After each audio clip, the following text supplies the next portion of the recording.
Good morning class. तो आइए आज हम एक नया चैप्टर स्टार्ट करते हैं जिसका नाम है नागरिकता, है ना। तो सबसे पहले हम लोग ये जानने का प्रयास करते हैं कि आज हम नागरिकता में क्या क्या चीज़ें पढ़ने वाले हैं। तो जैसा कि आप लोग देख पा रहे हैं, हमारा जो चैप्टर है उसका नाम है नागरिकता। तो सबसे पहले इसमें हम लोग जानेंगे कि नागरिकता का अर्थ क्या होता है। उसके बाद कुछ पॉइंट्स जो नागरिकता के बारे में हैं। उसके बाद भारतीय नागरिकों को प्राप्त अधिकार एवं विशेषाधिकार, ठीक है, इसको जानेंगे। और फिर उसके बाद जब आगे बढ़ेंगे, फिर हम लोग नागरिकों के नागरिकता का जो संवैधानिक उपबंध है ना। अभी तक तो हमने सिर्फ परिचय पढ़ा, अब इसका जो है संविधान में उल्लेख कहाँ कहाँ पे किया गया है, किस किस प्रकार से, उसको हम लोग इसमें जानेंगे नागरिकता के संवैधानिक उपबंध में, ठीक। उसके बाद जो सबसे इम्पोर्टेंट है वो ये है ना कि संविधान निर्माण के उपरांत 26 जनवरी 1950 संविधान के अनुसार 4 श्रेणियों में के लोग भारत के नागरिक बने, है ना। मतलब भारत के नागरिक कौन कौन से लोग कैसे कैसे बने, ठीक है, किन किन को हमने अपने देश का नागरिक माना है। तो वो सारी बातें यहाँ पे आपको मिलेंगी। और उसके बाद फिर हम आगे बढ़ेंगे, तब आएंगे बात करेंगे कि नागरिकता अधिनियम 1955 तथा इसके संशोधन। और ये आपका बड़ा इंपॉर्टेंट है, ये जो संशोधन किए गए हैं 5 6 किए गए हैं, इन सबको जानते रहिएगा।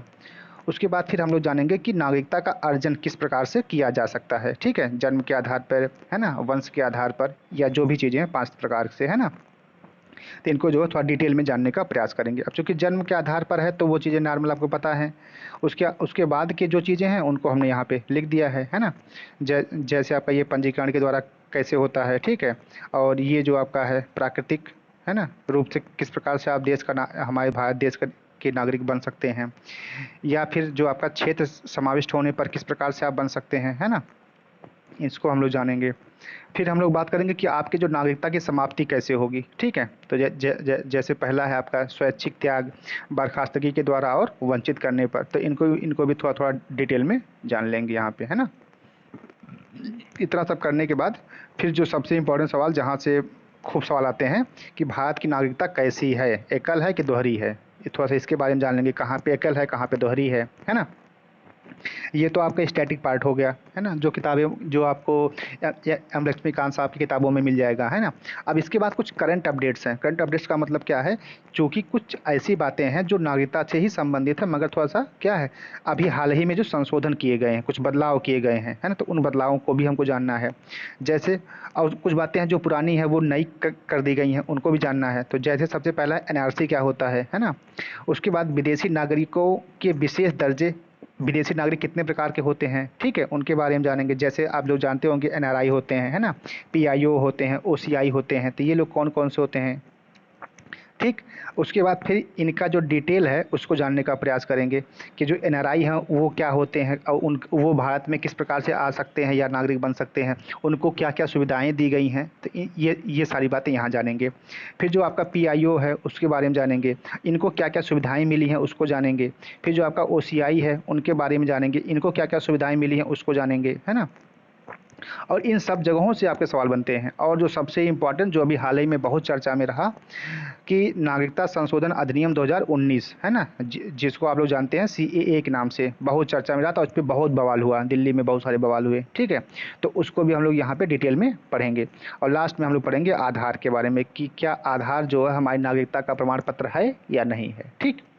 तो इस प्रकार से हमारा जो चैप्टर होगा वो कंप्लीट होगा। और इतना सब करने के बाद फिर हम करेंगे 30 सालों के पीवाईक्यू, ठीक है ना। चलो, तो सबसे पहले हम लोग जानने का प्रयास करते हैं कि नागरिकता का अर्थ क्या है ना। नागरिकता कहते किसको है, नागरिकता का मतलब क्या होता है ना। चलो, तो जो सबसे पहली बात ये है तो वो यही है कि नागरिकता एक राजनीतिक समुदाय की पूर्ण और समान सदस्यता है, ठीक है। जहाँ पर भी कोई भी लोकतंत्र होगा या राजतंत्र होगा या कोई भी ऐसी व्यवस्था होगी, उस व्यवस्था में वो बंदा क्या होगा, पूर्ण सदस्य होगा, ठीक है। और उसकी जो सदस्यता होगी वो सबके बराबर होगी, ठीक। दूसरी बात यह है कि नागरिकता सिर्फ राजसत्ता और उसके सदस्यों के बीच के संबंधों का निरूपण नहीं है, बल्कि उससे अधिक है। वह नागरिकों के आपसी संबंधों के बारे में भी बताता है। इसमें नागरिकों के एक दूसरे के प्रति निश्चित दायित्व भी शामिल हैं, ठीक है। अभी क्या क्या शामिल है वो आगे अभी आपको मिलेगा। इसमें सिर्फ राष्ट्र द्वारा थोपी गई कानूनी बाध्यताएं ही नहीं हैं, बल्कि समुदाय के सहजीवन के में भागीदार होने और योगदान करने का नैतिक दायित्व भी शामिल है। देखिए, हम जब किसी देश के नागरिक बनते हैं तो इसका ये मतलब नहीं कि नहीं है कि कानून में जो जो नियम हमारे लिए बनाएंगे सिर्फ उतना ही है, नहीं, हम उस देश के लिए और क्या क्या काम कर सकते हैं ये बात भी हमको जाननी चाहिए, और ये भी हमारा जो है नैतिक कर्तव्य होना चाहिए। ठीक। और तीसरी बात यह है कि तीसरी बात यह है कि नागरिकों को देश के सांस्कृतिक और प्राकृतिक संसाधनों का उत्तराधिकारी और न्यासी भी माना जाता है। ठीक है, जो हमारे देश के नागरिक हैं वो क्या हैं, हमारे देश की जो सांस्कृतिक विरासत है, जो प्राकृतिक संसाधन है, उसके उनके क्या है, वो उत्तराधिकारी हैं। ठीक है, ये बात। और चौथी बात ये लिखी गई है कि अतः नागरिकता कुछ व्यक्ति को दायित्व, अधिकार, कर्तव्य और विशेषाधिकार भी प्रदान करते हैं। ठीक है, तो मोटे मोटे अर्थों में ये बात हुई आपकी कि नागरिकता का मतलब क्या होता है। अब हम नेक्स्ट जानते हैं कि नागरिकता के बारे में, मतलब हमारे देश में किस प्रकार की नागरिकता है। चलो बात करते हैं पहले पॉइंट की। तो यहाँ पे लिखा है कि किसी अन्य आधुनिक राज्य की तरह भारत में दो तरह के लोग रहते हैं। पहला है भारत के नागरिक और दूसरा क्या है, विदेशी। ठीक है, देखिए भाई, हमारे भारत में कितने टाइप के लोग रहते हैं, एक वो जो यहाँ के मूल निवासी हैं, ठीक है, जो यहाँ के नागरिक हैं, ठीक, और दूसरे वो जो यहाँ पे विदेशी आते हैं, वो भी तो हमारे यहाँ रहते हैं। अब एक दिन रहें, 2 दिन रहें, दो साल रहें, 10 साल रहें, लेकिन रहते हैं। ठीक है, तो दो तरह के लोग हमारे देश में रहते हैं। उसके बाद दूसरा पॉइंट ये है कि नागरिक भारतीय राज्य के पूर्ण सदस्य होते हैं और उनकी इस पर पूर्ण निष्ठा होती है। हमारे जो नागरिक होते हैं वो क्या होते हैं, राज्य के पूर्ण सदस्य होते हैं और उनकी जो निष्ठा होती है वो देश के प्रति होती है ना। तीसरी बात बहुत इंपॉर्टेंट है, इसको आप अंडरलाइन कर लीजिएगा कि इन्हें सभी सिविल और राजनीतिक अधिकार प्राप्त होते हैं। ठीक है ना। चलो अभी इसका जो डिटेल है आगे मिलेगा आपको सब। चौथी बात कर रहे हैं कि दूसरी ओर विदेशी किसी अन्य राज्य के नागरिक होते हैं, आप सबको पता है, इसलिए उन्हें सभी नागरिक और राजनीतिक अधिकार प्राप्त नहीं होते। देखो, सभी राजनीतिक और नागरिक अधिकार प्राप्त नहीं होते। इनकी दो श्रेणियां हैं, कौन सा, विदेशी मित्र और विदेशी शत्रु। अब देखो भाई, विदेश हमारा दो टाइप से है, एक जो ऐसे देश हैं जिनके साथ हमारे संबंध मैत्रीपूर्ण है, उनको हम क्या कहेंगे, विदेशी मित्र कहेंगे, और एक ऐसे हैं जिनके साथ हमारे संबंध अच्छे नहीं हैं, उनको हम क्या कहेंगे, विदेशी शत्रु कहेंगे। जैसे शत्रु के बारे में आपको पता ही होगा, हमारा पाकिस्तान है, तो अगर पाकिस्तान से कोई नागरिक हमारे यहाँ आता है तो उसके लिए कुछ अलग व्यवस्थाएं की गई हैं।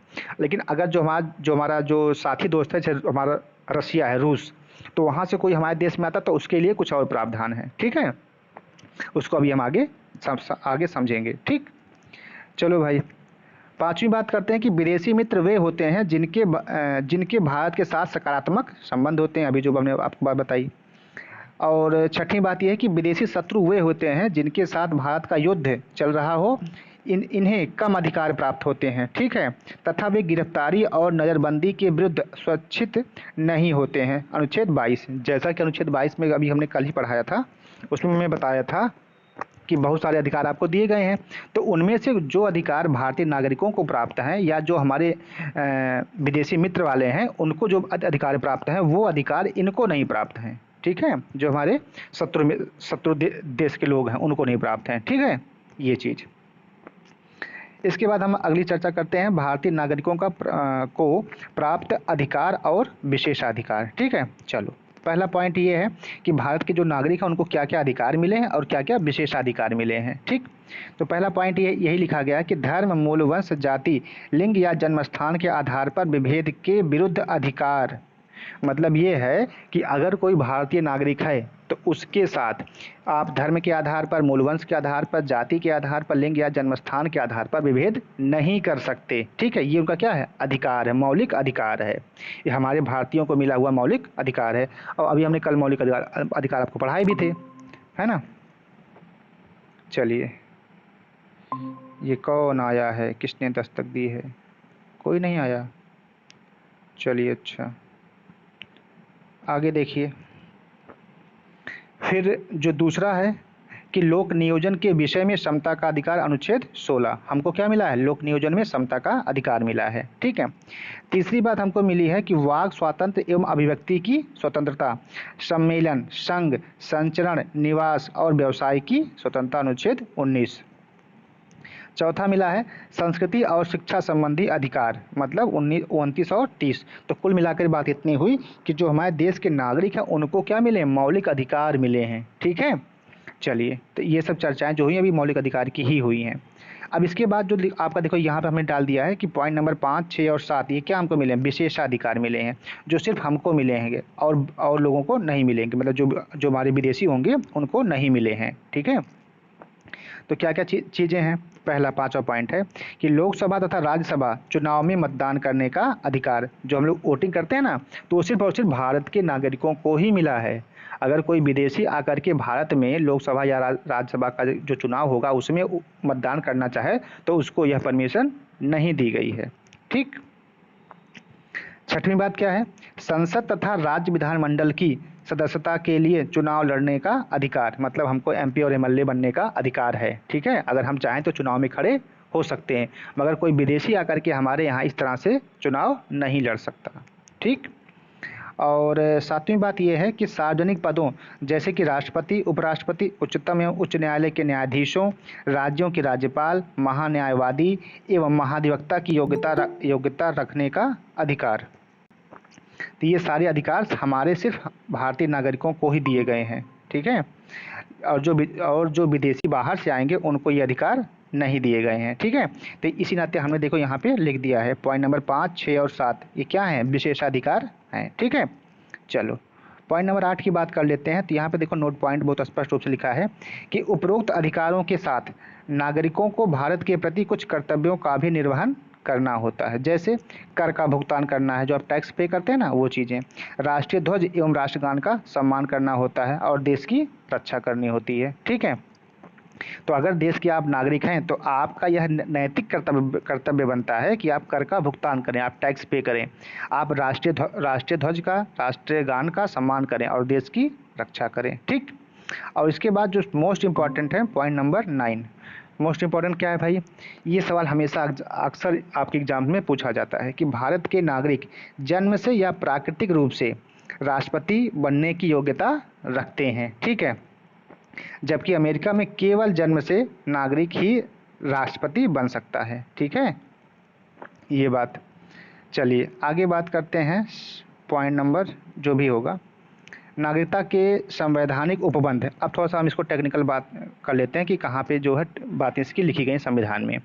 अगर नागरिकता जो है ये कहाँ पे संविधान में लिखा गया, तो जो सबसे पहला पॉइंट है वो यही है कि संविधान के भाग 2 में और अनुच्छेद 5 से लेकर के 11 तक इसकी बात कही गई है। ठीक है। अब देखो दूसरी बात क्या है कि इस संबंध में इसमें अस्थायी और विस्तृत उपबंध नहीं है। यह सिर्फ उन लोगों की पहचान करता है जो संविधान लागू होने के समय भारत के नागरिक बने थे। ठीक है, 2 बात हो गई। अब जो तीसरी बात है वह बहुत इंपॉर्टेंट है क्योंकि यह कई बार पूछा गया है कि इस प्रकार संसद ने नागरिकता अधिनियम 1955 को लागू किया तथा जिसका 1986 में, 1992 में, 2003 में, 2005 में, 2015 में और लास्ट में 2019 में संशोधन किया गया। ठीक, और सबसे इम्पोर्टेंट बात ये वाला मोस्ट इम्पॉर्टेंट है ना, कौन सा, पॉइंट नंबर 4 कि भारत में एकल नागरिकता का प्रावधान है।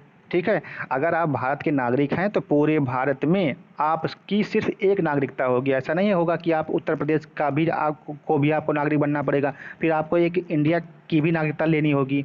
ऐसा आप हमारे यहाँ नहीं है, ऐसा बाहर है, अमेरिका में है। देखो जैसे यहाँ पे पॉइंट नंबर 2 हमने लिख दिया है ना कि अमेरिका में दोहरी नागरिकता का प्रावधान है, जैसे स्टेट और फेडरेशन की पृथक पृथक नागरिकताएं। जैसे वहाँ पर मान लो कि हमारा जो देश है वो अमेरिका है, ठीक है, तो आप उत्तर प्रदेश में रह रहे हैं तो एक बार आप उत्तर प्रदेश की नागरिकता लेंगे और दूसरी बार आप इंडिया की भी नागरिकता लेंगे, समझ रहे हैं। तो ये चीज़ कहाँ पे होती है, अमेरिका में होती है। ठीक, लेकिन हमारे यहाँ क्या, हमारे यहाँ सिर्फ एकल नागरिकता है कि आपने एक बार कह दिया कि आपको अगर एक बार नागरिकता मिल गई कि आप भारत के नागरिक हैं, बस बात खत्म है ना।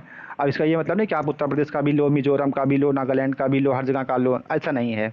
एक एकल नागरिकता हमारे यहाँ होती है। ठीक है, और ये बात कई बार एग्जाम में पूछी भी गई है कि जो भारत की नागरिकता है वो कैसी है, एकल है कि दोहरी है।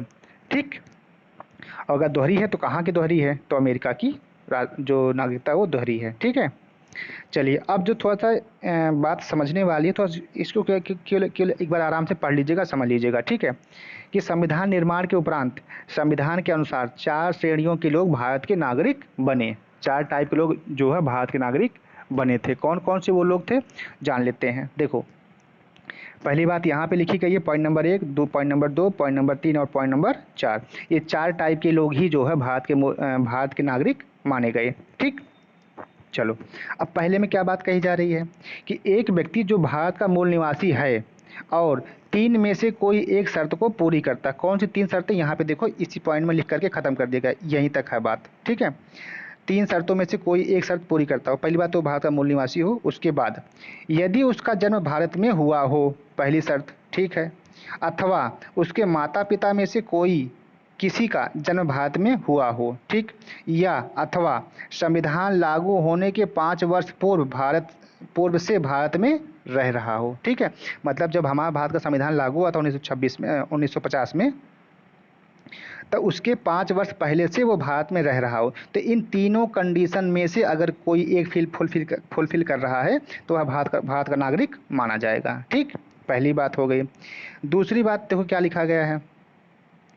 दूसरी बात यह है कि एक व्यक्ति जो पाकिस्तान से भारत आया हो और यदि उसके माता पिता या दादा दादी अविभाजित भारत में पैदा हुए हों। अविभाजित भारत का मतलब क्या, जब हमारे देश का बंटवारा नहीं हुआ था 1947 से पहले की बात है, कि एक व्यक्ति जो पाकिस्तान से भारत आया हो, मान लो कोई व्यक्ति भारत आया है, ठीक है, और उसके दादा दादी जो है या नाना नानी है ना, या माता पिता क्या है, वो भारत में पैदा हुए रहे हों। ठीक है, और नीचे लिखे 2 में से कोई एक शर्त पूरी करता है तो वह भारत का नागरिक बन सकता है।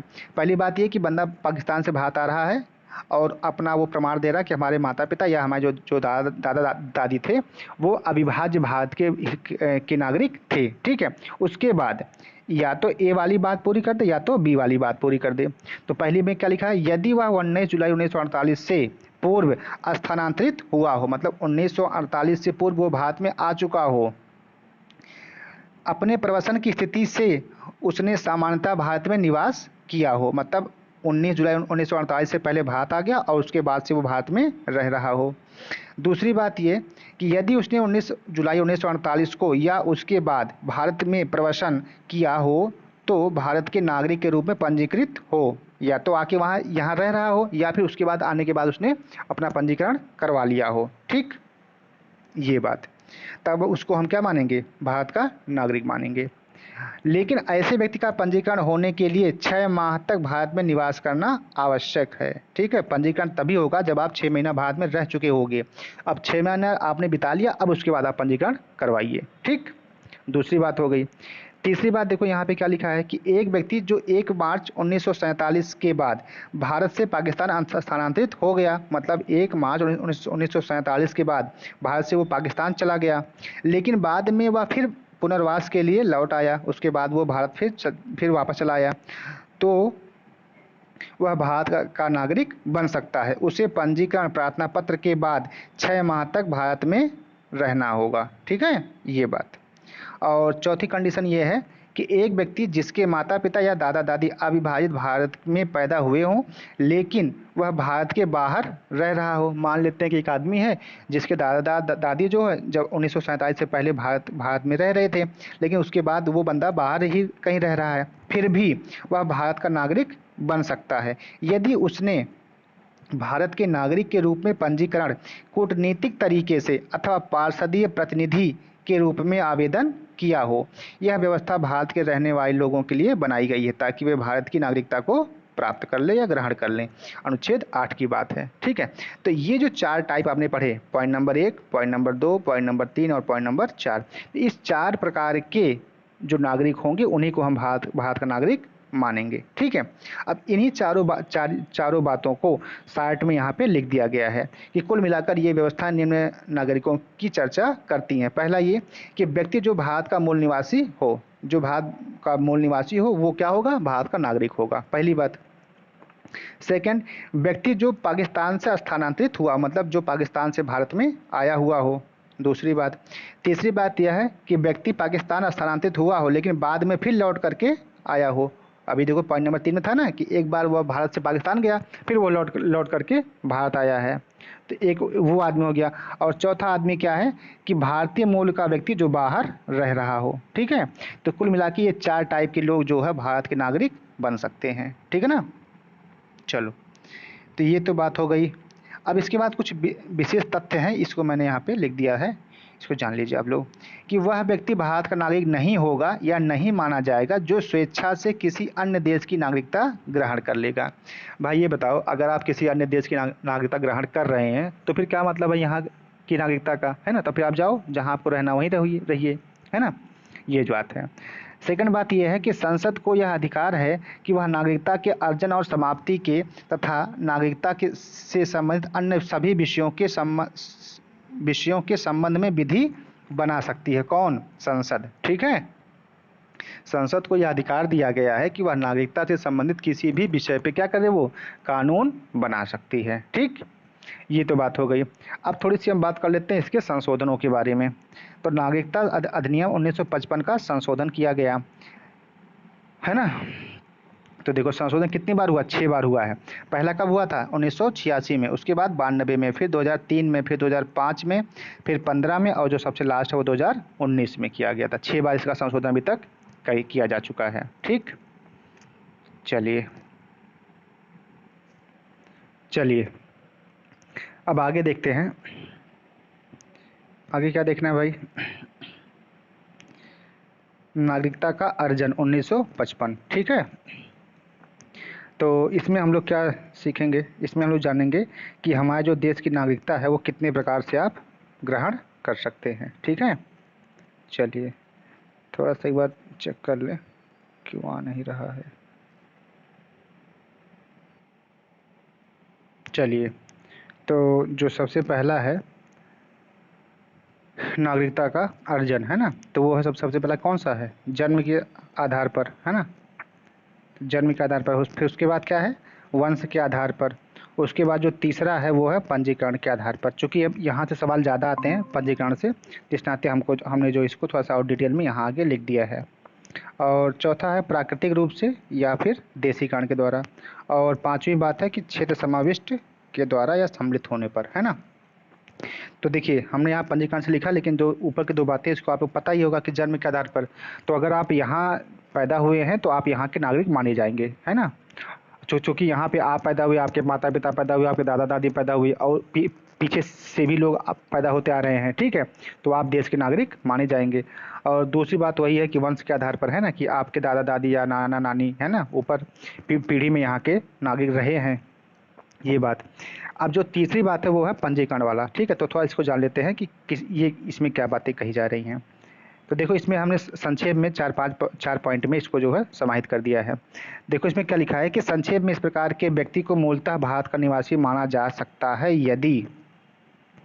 यदि वह पंजीकरण का इस प्रकार का आवेदन देने से 12 माह पूर्व भारत में रह रहा हो। मतलब कोई ऐसा व्यक्ति है जो भारत आया और यहाँ आया और वह 12 माह से भारत में रह रहा है। अब उसको भारत देश जो हमारा अच्छा लगने लगा। अब उसके बाद उसने क्या कर दिया? पंजीकरण अपना करवा लिया कि सर ऐसा है कि हम भी भारत में रहना चाहते हैं। ठीक, पहला पॉइंट।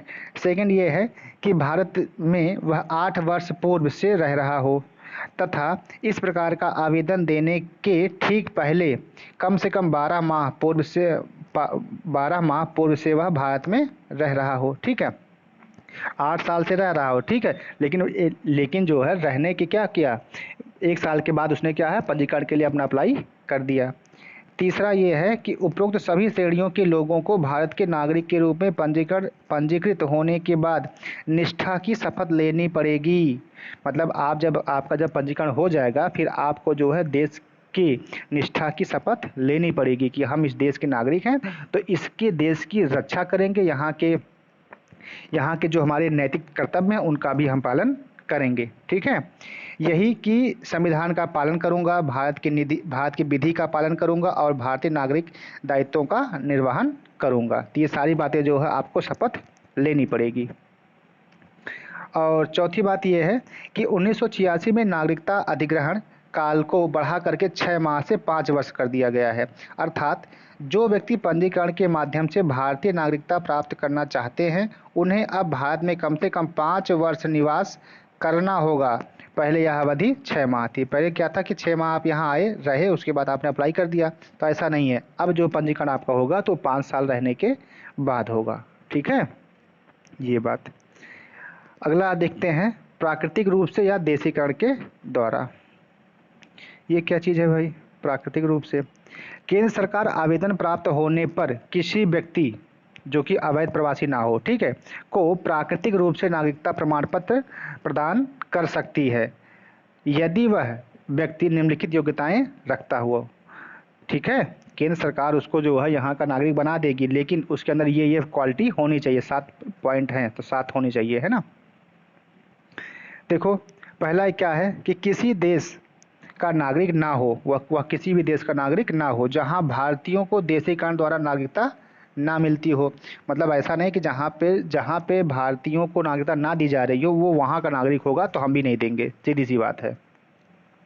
ठीक है, दूसरी बात यह है कि यदि वह किसी देश का नागरिक हो तो वह भारतीय नागरिकता के लिए अपने आवेदन की स्वीकृति पर उस देश की नागरिकता का त्याग कर देगा। मान लो कोई कहीं का नागरिक है और वो चाहता है कि हम भारत की नागरिकता ले लें, तो आपको तभी मिलेगी जब आप वहाँ की छोड़ देंगे। ठीक है, ये नहीं वहाँ भी रहो यहाँ भी रहो, ऐसा थोड़ी होता है। ठीक है, और तीसरा ये है कि उसका जो चरित्र है वो अच्छा होना चाहिए। चौथी बात है कि यदि वह भारत में रह रहा हो या भारत सरकार की सेवा में हो या इनमें से थोड़ा कोई एक और थोड़ा कोई अन्य हो, ठीक है, तो उसे नागरिकता संबंधी आवेदन देने के कम से कम 12 माह पूर्व भारत में रह रहा होना आवश्यक है। मान लो जैसे होता नहीं कि कुछ लोग जो भारत से यहाँ पे आते हैं, मतलब बाहर से भारत में आते हैं और यहाँ के राजदूत बन गए या किसी कंपनी में काम कर रहे हैं, ठीक है, तो अब उनको जो 12 माह यहाँ रहना पड़ेगा, उसके बाद ही उनका आवेदन लिया जाएगा। पांचवी बात कह रहा है कि यदि वह 8वीं अनुसूची में लिखित भाषाओं का अच्छा ज्ञाता हो। जो हमारी 8वीं अनुसूची में 22 भाषाएं हैं ना, उनमें से वो अगर उनमें से किसी को अच्छे से जानता है तब भी हम उनको नागरिकता दे सकते हैं। छठी बात यह है कि एक विशेष उपबंध के तहत यदि व्यक्ति विशेष सेवा, विज्ञान, दर्शन, कला, साहित्य, विश्व शांति या मानव उन्नति से संबंधित हो, तब भी हम उनको दे सकते हैं। ठीक है, तो उसे उपरोक्त शर्तों को पूर्ण किए बगैर भी देशीकरण के द्वारा नागरिकता दी जा सकती है। ठीक है, तो इस प्रकार से नागरिक बने हर व्यक्ति को भारत के संविधान के प्रति निष्ठा की शपथ लेनी होगी, आपको पता ही है। तो ये जो आपके थे प्राकृतिक रूप से, इनमें से अगर आप कोई भी बात फुलफिल करते हैं तो आपको यहाँ का नागरिक बना दिया जाएगा। ठीक है, बात करते हैं अगली क्षेत्र समाविष्ट होने पे, मतलब अगर कोई क्षेत्र भारत में सम्मिलित होता है तब भी आप भारत के नागरिक माने जाएंगे। जैसे अभी आगे देखो, आगे मिलेगा कि नए क्षेत्र को भारत क्षेत्र में सम्मिलित करने पर, मान लो कोई देश है वो चाहता है कि हम भारत में शामिल हो जाए तब, ठीक है, पहली कंडीशन। दूसरा ये कि ऐसे व्यक्ति उल्लिखित तारीख से भारत के नागरिक माने जाएंगे, है ना। जैसे जब पांडिचेरी भारत का हिस्सा बना तो भारत सरकार ने नागरिकता आदेश पांडिचेरी 1962 जारी किया। यह नागरिकता अधिनियम 1955 के तहत जारी किया गया था। ठीक है, 1962 में जब पांडिचेरी भारत का हिस्सा बना तब से क्या हुआ, अब पांडिचेरी के जितने भी लोग थे वह भारत के नागरिक माने जाने लगे। ठीक है, तो ये सारी बातें आपकी किसकी हो गई अभी तक, नागरिकता लेने की। अब हम बात करते हैं नागरिकता की समाप्ति, कि आपकी नागरिकता को कैसे खत्म किया जा सकता है। पहली बात तो ये कि जो भारत का मूल निवासी है या जो भारत का नागरिक है उसकी नागरिकता कभी समाप्त नहीं की जाएगी। उसके बाद किन किन की समाप्त की जाएगी उनको आप जान लीजिए। जो पहली बात है कि जो स्वैच्छिक त्याग करना चाहते हैं उनकी, अगर किसी को बर्खास्त यहाँ से किया जाता है उनको, और जो तीसरा है कि वंचित करने पर। चलो, और स्वैच्छिक त्याग में क्या बातें हैं कि अगर मान लो कोई व्यक्ति है और वो चाहता है कि हम स्वाभाविक रूप से भारत का नागरिक नहीं रहना चाहते हैं, तो वो जो है त्याग पत्र अपना दे सकता है कि सर ऐसा है कि हम यहाँ नहीं रहना चाहते हैं, हमको जो है हम इस देश को त्याग रहे हैं, तो अपना जाए, कोई दिक्कत नहीं है। ठीक है, तो जब कोई नागरिक त्याग की घोषणा करता है तो ऐसी घोषणा को केंद्र सरकार किसी युद्ध में व्यस्त होने पर रोक सकती है। मान लो आप कोई व्यक्ति है और उसने कहा कि सर हम यहाँ से त्यागना चाहते हैं, तो ठीक है आपको त्यागना अच्छी बात है, आप जाइए, कोई मना नहीं कर रहा, लेकिन ये यहाँ पे नोट पॉइंट होना चाहिए था कि इसको हम कि यह केंद्र सरकार जो रोक सकती है कब, अगर हमारा किसी देश के साथ युद्ध चल रहा हो तब हो सकता है कि आप वहाँ जाके हमारे देश की मुखबिरी कर दें, तो इस नाते उसको क्या कर सकता है, वो केंद्र सरकार रोक भी सकता है। दूसरा है कि ऐसे व्यक्ति का बच्चा नाबालिग अगर है तो भारतीय नहीं रहेगा, लेकिन अगर बच्चा 18 वर्ष की आयु प्राप्त करने पर भारतीय नागरिकता ग्रहण कर सकता है। मान लो किसी ने हमारे देश से अपनी नागरिकता खत्म कर ली, तो जब वह गया तो साथ में जो उसका नाबालिग बच्चा है वह भी तो साथ में गया, ठीक है, तो उस बच्चे को भी भारतीय नागरिकता से कोई मतलब नहीं होगा। लेकिन दोबारा अगर जब वह बालिग हो जाता है उसके बाद वह भारत में आना चाहे और नागरिक बनना चाहे तो वह पंजीकरण के माध्यम से यहाँ का नागरिक बन सकता है, ठीक है, ये बात। दूसरी बात कही जा रही है कि बर्खास्तगी के द्वारा, कि यदि कोई स्वेच्छा से किसी अन्य देश की नागरिकता ग्रहण कर ले तो उसकी भारतीय नागरिकता स्वतः ही समाप्त हो जाती है। मतलब होता नहीं कुछ लोग जो बिना बताए क्या क्या सॉरी कुछ लोगों को क्या कहता है, निकाल दिया जाता है देश से, है ना, और वो जाकर के कहीं और किसी और देश की नागरिकता को ले लेते हैं, तो जब ले लेते हैं तो यहाँ की जो उनकी नागरिकता है वो ख़त्म हो जाती है, ठीक है। और एक बात देखो यहाँ पर भी है कि यह, चलिए, तो अब देखिए यहाँ पर देखो एक नोट पॉइंट लिखा गया है कि यह तब लागू नहीं होता जब भारत किसी युद्ध में युद्धरत हो, ठीक है। मान लो अगर कोई हमारे देश से भागना चाहता है, ठीक है, या उसको हटाना हम चाहते हैं या देश चाहता है तो कर देगा, लेकिन अगर कहीं से युद्ध चल रहा होगा तो उस स्थिति में नहीं, क्योंकि हो सकता है कि वो जा करके हमारे देश की मुखबिरी कहीं बाहर कर दे, है ना, तो इस नाते उस समय जो है उसको रोका जा सकता है ना।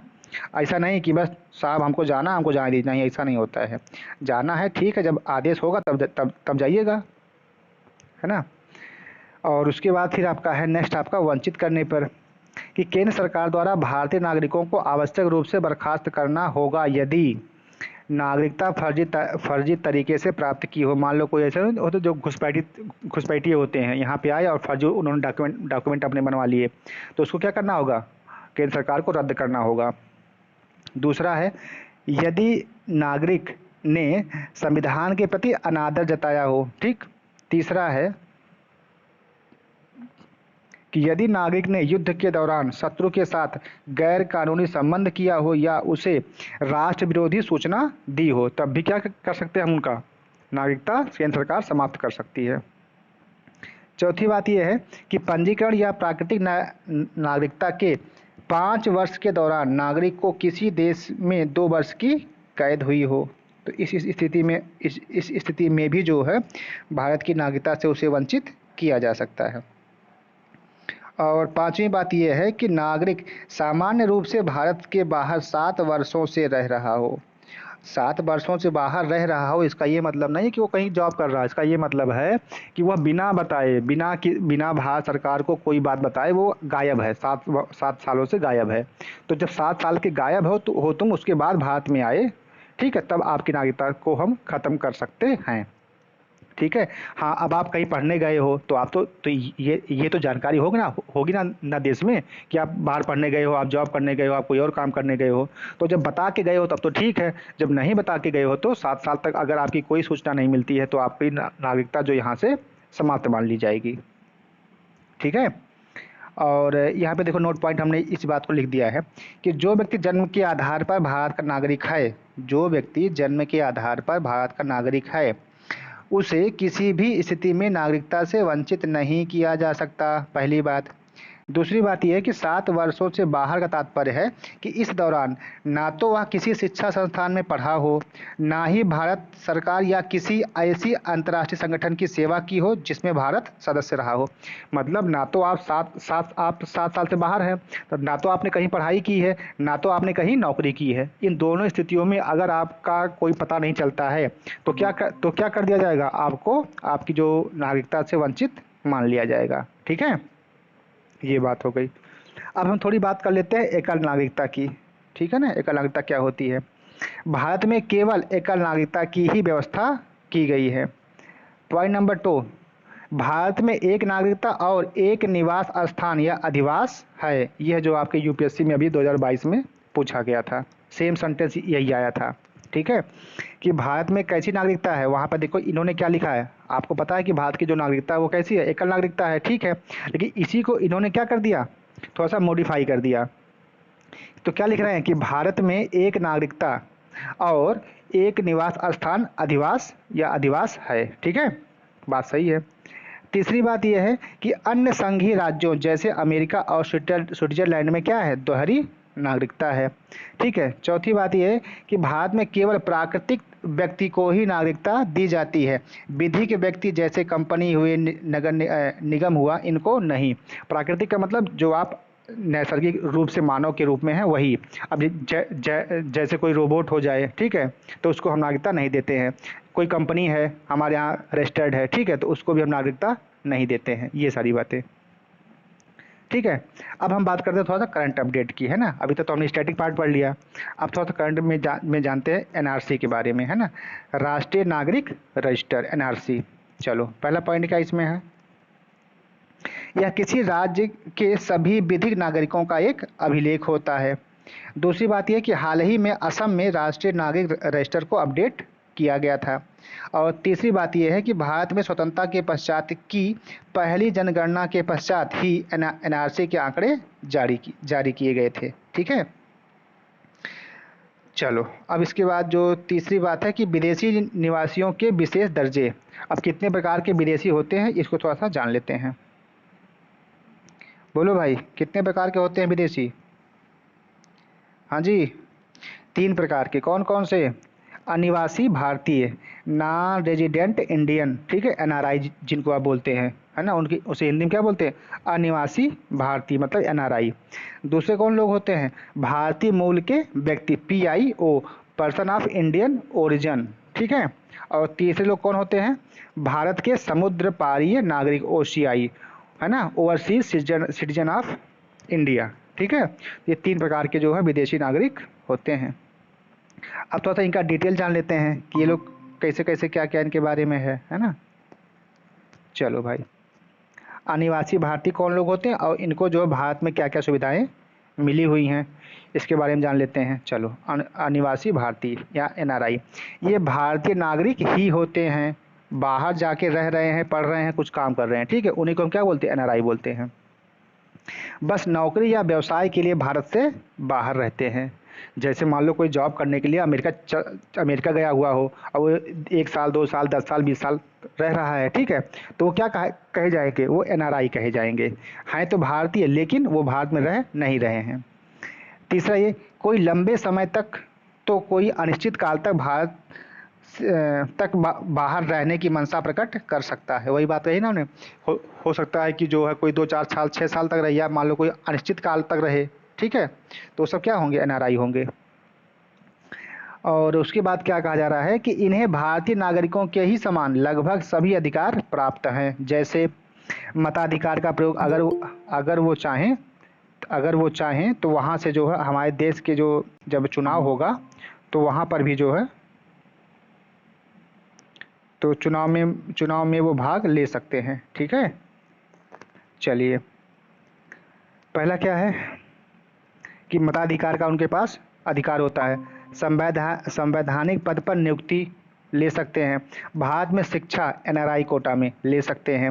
भारत में भारतीय मुद्रा में खाता भी खोल सकते हैं। ठीक है, एवं केंद्र सरकार द्वारा घोषित सभी नागरिक सुविधाएं भी ले सकते हैं। ये किनके लिए है, एनआरआई लोगों के लिए है। ठीक है, दूसरी बात करते हैं पीआईओ के लिए। ये कौन होते हैं, वह व्यक्ति जिनके पूर्वज या वह स्वयं भारत के नागरिक रहे हों परंतु वर्तमान में किसी अन्य देश के नागरिक हैं। पहले वो हमारे यहाँ के नागरिक थे, अभी वो कहीं और के नागरिक प्रेजेंट टाइम में हैं। भारतीय मूल के व्यक्ति कहे जाते हैं। आपने सुना होगा ना, भारतीय मूल के फलाने व्यक्ति। ठीक है, भारतीय मूल के फला व्यक्ति, वो चीज़। और दूसरा पॉइंट ये है कि गौरतलब है कि जो व्यक्ति पाकिस्तान, श्रीलंका, बांग्लादेश, नेपाल, भूटान, अफगानिस्तान या चीन के नागरिक हैं या कभी रहे हुए हैं, वे भारतीय मूल के वर्ग में शामिल नहीं होंगे। इन अगर कोई व्यक्ति पाकिस्तान का है, श्रीलंका का है, बांग्लादेश का, नेपाल, भूटान, अफगानिस्तान या फिर चीन का नागरिक है, तो उसको हम कभी नहीं कहेंगे कि ये भारतीय मूल का व्यक्ति है। ठीक है, इस बात को जानते रहिएगा। अब बताओ पीआईओ के जितने भी लोग हैं उनको क्या क्या सुविधाएं मिलती हैं, जान लेते हैं। जो पहला है कि 15 वर्ष तक वीज़ा की आवश्यकता इनको नहीं पड़ेगी। अनिवासी भारतीयों को मिलने वाली आर्थिक, वित्तीय, शैक्षिक सुविधा, परंतु कृषि संपत्ति या बागान खरीदने की छूट नहीं होगी। यहाँ पर वो आर्थिक रूप से काम कर सकते हैं, वित्तीय शैक्षिक सुविधा उनको मिल सकती है, लेकिन अगर वो चाहें कि यहाँ पर कोई कृषि संपत्ति खरीद ले, मतलब जैसे कोई खेत खरीद ले, तो ऐसा नहीं होगा, या कोई बागान खरीद ले, कोई घर खरीद ले, तो इसकी सुविधा इनको नहीं मिलेगी पीआईओ को। ठीक है भाई, पहले आप यहाँ थे, फिर आप इस समय कहीं और के नागरिक हैं, तो उनको जो है ये सब सुविधाएं नहीं मिलेंगी। तीसरा यह है कि पर्वतारोहण, मिशनरी कार्य, अनुसंधान या प्रतिबंधित क्षेत्रों की यात्रा के लिए विशेष अनुमति की इनको आवश्यकता होगी। ठीक है भाई, आप हमारे यहाँ रहे, हमारे यहाँ से आप बाहर चले गए, अभी आप किसी और देश के नागरिक हैं, हो सकता है कि आप वहाँ से जासूस बन करके हमारे देश में आए हो, तो इस नाते जो उनको कुछ सुविधाएं मिलती हैं और कुछ सुविधाओं से उनको वंचित कर दिया जाता है, और कुछ के लिए उनको विशेष परमिशन लेनी पड़ती है। जैसे देखो यही भी लिखा ना, पर्वतारोहण हो गया, मिशनरी कार्य हो गया, अनुसंधान हो गया, है ना, या कोई ऐसा क्षेत्र जहाँ पे प्रतिबंध लगा हो, तो वहाँ पर जाने के लिए इनको विशेष अनुमति की आवश्यकता होगी। और नेक्स्ट बात है कि कम से कम 7 वर्षों के लगातार निवास के बाद आवेदन भारतीय नागरिकता की अर्हता प्राप्त होगा। ठीक है, और शिक्षा जो अनिवासी कोटा में इनको शिक्षा मिलेगी। ठीक है, एनआरआई के कोटा में नहीं मिलेगा। मताधिकार, संवैधानिक पदों पर नियुक्ति एवं भारत में भारतीय मुद्रा में खाता खोलने की सुविधा नहीं मिलेगी। ठीक है, इनको मताधिकार का प्रयोग नहीं करने का अधिकार नहीं मिलेगा, जैसा कि एनआरआई को मिलता था। ठीक है, इनको संवैधानिक पदों पर नियुक्ति और भारतीय मुद्रा में खाता खोलने की भी सुविधा नहीं मिलेगी। इस बात को जानते रहिए, एनआरआई को मिलेगी सब, ये जो सुविधाएं हैं ये सब मिलेंगी, लेकिन पीआईओ को नहीं मिलेगी। ठीक है, चलिए ये सब जानते रहिएगा। अब हम बात करते हैं ओसीआई की। ओसीआई क्या होता है भाई? भारत के समुद्र पारीय नागरिक, है ना, OCI, overseas citizen of India. पहला पॉइंट क्या है कि कोई व्यक्ति जो बांग्लादेश या पाकिस्तान एवं भारत सरकार द्वारा इस प्रयोज्य में घोषित अन्य कोई देश हो का नागरिक नहीं है, मतलब बांग्लादेश और पाकिस्तान का व्यक्ति नहीं है, और ना ही वह कभी रहा हो, निम्नलिखित में से कोई शर्त पूरी करके वह भारत के समुद्र पारीय नागरिक की श्रेणी में आ सकता है। मतलब बांग्लादेश और पाकिस्तान का व्यक्ति ना हो, बाकी कहीं और का हो, तो उसको हम जो है ओसीआई कोटा में अपने देश की नागरिकता दे सकते हैं। मतलब केंद्र सरकार देगी, हम नहीं दे पाएंगे। ठीक है, दूसरी बात यह है कि संविधान लागू होने के समय या उसके बाद कभी भी भारत का नागरिक रह चुका हो, अथवा ऐसे किसी क्षेत्र से संबंधित हो जो 15 अगस्त 1947 के बाद भारत का अंग बना हो। ठीक, अथवा, ये देखो अथवा तो लिखा ना, मतलब इनमें से कोई भी एक शर्त पूरी करता हो तो उसी के लिए है। अथवा उपयुक्त में से किसी वर्ग में शामिल किसी व्यक्ति का बेटा, बेटी अथवा पोता, पोती या नाती, नातिन हो। ठीक है, मतलब अगर उनके माता पिता कभी हमारे देश के नागरिक रहे हों, उनके दादा दादी, नाना नानी, है ना, और उनका, ठीक है, तो उनके लिए ऐसा हो सकता है। ठीक है, मतलब उनके ब्लड का कहीं ना कहीं कोई ना कोई रिलेशन अगर रहा हो तब, है ना, चाहे उनका बेटा बेटी हो या पोता पोती हो या नाती नातिन हो, तो अगर ऐसी बात है तो उनको जो है ओसीआई कोटा में नागरिकता मिल सकती है। अच्छा, अब इनको क्या क्या सुविधाएं मिलेंगी वो भी जान लीजिए। जीवन पर्यंत वीज़ा मिल जाएगा। अनिवासी भारतीयों को मिलने वाली आर्थिक, वित्तीय, शैक्षिक सुविधा तो उपलब्ध होगी, किंतु कृषि संपत्ति या बागान खरीदने में छूट नहीं होगी। वही जो पीआईओ के साथ होगा वही यहाँ भी होगा। उसके बाद पर्वतारोहण, मिशनरी कार्य, अनुसंधान या प्रतिबंधित क्षेत्रों की यात्रा के लिए विशेष अनुमति की आवश्यकता होगी, है ना। पंजीकरण के 5 वर्षों तक आवेदन कर सकते हैं, किंतु आवेदन से पूर्व भारत में 1 वर्ष तक रहना होगा। 1 वर्ष तक आप रहिए, उसके बाद तब आप आवेदन करिए। शिक्षा मिलेगी अनिवासी कोटा में, बिल्कुल सही बात है, हाँ मिल जाएगी, कोई बात नहीं, अनिवासी कोटा में आपको, लेकिन एनआरआई कोटा में नहीं मिलेगी, अनिवासी कोटा में मिल जाएगी। तो जैसे आपका पीआईओ है उसी प्रकार से ओसीआई भी है ना। मताधिकार संवैधानिक पदों पर नियुक्ति नहीं मिलेगी। ठीक, भारत में भारतीय मुद्रा में खाता खोलने की सुविधा होगी, हाँ ठीक है, ये आपको मिल सकता है। और पॉइंट जो है एक है कि अब पीआईओ कार्ड योजना को समाप्त कर दिया गया है और जारी सभी पीआईओ कार्ड को क्यूसीआई है ना कार्डों का दर्जा प्राप्त होगा। ठीक है, ये हो गया है। चलिए, तो यहाँ पे आपने कहा ना कि जारी सभी पीओआई कार्ड को जो है अब ओसीआई कार्ड के रूप में दर्जा प्राप्त हो गया। ये क्यूसीआई नहीं बल्कि ओसीआई रहेगा। ठीक है, ओसीआई कार्डों के रूप में इनका जो दर्जा होगा वो प्राप्त होगा। ठीक, चलिए, इतनी बात हो गई आपके एनआरआई की, पीआईओ की और ओसीआई की। ठीक है, अब हम बात कर लेते हैं जो कि बहुत ज़्यादा चर्चा में रहा, नागरिकता संशोधन अधिनियम 2019। ये क्या था भाई? अब इस पर बहुत चर्चा हुई है, बहुत इस पर हो हल्ला मचा हुआ था 2 साल पहले। ठीक है, चलो, ये है आपका नागरिकता संशोधन अधिनियम 2019। इसको क्या बोलते हैं? Citizen amendment act 2019, CAA। ठीक है, चलो, सबसे पहली बात यह कि यह संसद में 11 दिसंबर 2019 को पारित कर दिया गया और 12 दिसंबर 2019 को इसे राष्ट्रपति से स्वीकृति भी मिल गई। यह अधिनियम नागरिकता अधिनियम 1955 में संशोधन हेतु लाया गया था और 10 जनवरी 2020 से नागरिकता संशोधन अधिनियम 2019 लागू कर दिया गया। ठीक है, यह कब से लागू हुआ है? 2020 से लागू हुआ। कब? 10 जनवरी 2020 से। ठीक, उसके बाद पॉइंट नंबर 2 कि यह जो एक्ट है वो अफगानिस्तान, बांग्लादेश और पाकिस्तान, इन तीनों देशों के 6 धार्मिक समुदायों, कौन कौन से? हिंदू, सिख, बौद्ध, पारसी, जैन पारसी और ईसाई, इन 6 को अवैध विदेशी प्रवासियों को भारतीय नागरिकता के योग्य बनाता है। अगर ये लोग अगर ये 6 कम्युनिटी जो कहाँ रह रही है, अफगानिस्तान में रह रही है, बांग्लादेश देश में रह रही है या फिर पाकिस्तान में रह रही, तो वहाँ से अगर वो हमारे देश में आना चाहें तो उनके लिए है। ठीक है, और तीसरी बात यह है कि यह उन लोगों पर लागू होता है जो अपने अपने देशों में धर्म के आधार पर प्रताड़ना के भय से भारत में शरण लिए हुए हैं और 31 दिसंबर 2014 से पहले भारत में प्रवेश कर चुके हैं।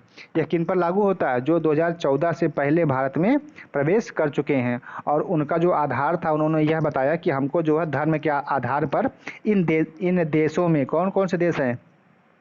अफगानिस्तान, बांग्लादेश और पाकिस्तान में प्रताड़ित किया जा रहा था और तब जो है भारत सरकार ने तभी जो एक नियम बना दिया कि अगर कोई व्यक्ति है, मतलब केवल 6 लोग, यही हिंदू, सिख, बौद्ध, जैन, पारसी और ईसाई, ये लोग धर्म के नाम पर इन 3 देशों में प्रताड़ना झेल रहे थे और 2014 से पहले भारत में इंटर कर चुके हैं।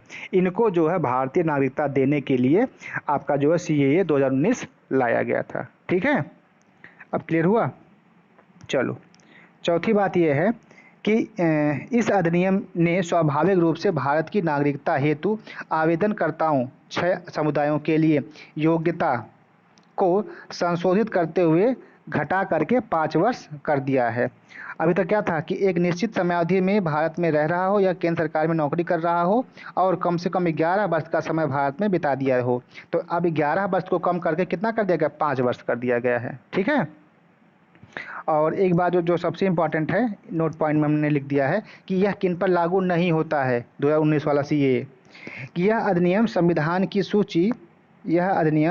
की 6ठी अनुसूची में शामिल असम, मेघालय, मिजोरम और त्रिपुरा के आदिवासी क्षेत्रों पर लागू नहीं होता है। मतलब अगर इन क्षेत्रों में कोई आ गया तो उन पर लागू नहीं होता है। यह अधिनियम बंगाल ईस्टर्न फ्रंटियर रेगुलेशन 1873 के तहत अधिसूचित इनर लाइन में आने वाले क्षेत्रों पर भी लागू नहीं होता है। तो इसको थोड़ा सा आप लोग पॉइंट करके लिख लीजिएगा, क्योंकि ये पॉइंट आता है कि कहाँ कहाँ पे लागू होगा, कहाँ कहाँ पे नहीं होगा। अगर इन क्षेत्रों में कोई आ चुका है तो उन पे लागू नहीं होगा, बाकी देश में कहीं आया है तो लागू है। ठीक है, ये तो बात हो गई हमारी किसकी? CAA 2019 की। ठीक है, चलो, अब जो आज का लास्ट पॉइंट है वो हमारा है आधार कार्ड। आधार कार्ड की हम बात करें तो आधार कार्ड में थोड़ा सा ये है कि दिसंबर 2016 में कलकत्ता उच्च न्यायालय द्वारा दिए गए एक निर्णय के अनुसार आधार कार्ड का प्रयोग नागरिकता या अधिवास के प्रमाण के रूप में नहीं किया जा सकता। अब कोई ये नहीं कह सकता कि अगर हमारा आधार कार्ड बना है तो हम यहाँ के नागरिक हैं, ऐसा नहीं है। यह सिर्फ आपकी पहचान को बताता है कि हाँ आप जो है, आपका नाम ये, आपका गांव ये, आप इस तरह से रह रहे हैं, लेकिन ये जो है आपके नागरिकता का प्रमाण पत्र नहीं है। बहुत स्पष्ट रूप से इससे जान लीजिएगा। और ये सवाल आया भी है, पूछा भी गया कि क्या आधार कार्ड आपका जो है वह नागरिकता का प्रमाण पत्र है? नहीं, ऐसा नहीं है। ठीक है। दूसरी बात यह है कि UIDAI मतलब जो उसकी संस्था है वो के अनुसार एक बार जारी करने के पश्चात इसे निर्गत करने वाला प्राधिकरण आधार संख्या को निष्क्रिय या लुप्त भी कर सकता है। ठीक है, दो बातें थी। तो इस प्रकार से है आपका जो नागरिकता का चैप्टर था वह पूरा हुआ। ठीक है, हमें उम्मीद है कि आपको ये बात अच्छी लगी होगी, आप क्लास अच्छी लगी होगी। अब हमारा सिर्फ एक काम बचता है कि नागरिकता के जितने भी अभी तक के PYQ आए हैं पिछले 30 सालों के, उनको हमको करना पड़ेगा। तो नेक्स्ट क्लास में जो है हम लोग उसको देखने का प्रयास करेंगे। ठीक है, तो ये तो बात हो गई हमारी नागरिकता की। ठीक है, चलिए तो फिर ठीक है, आज के लिए इतना ही रखते हैं, बाकी चीज़ें कल की क्लास में। धन्यवाद।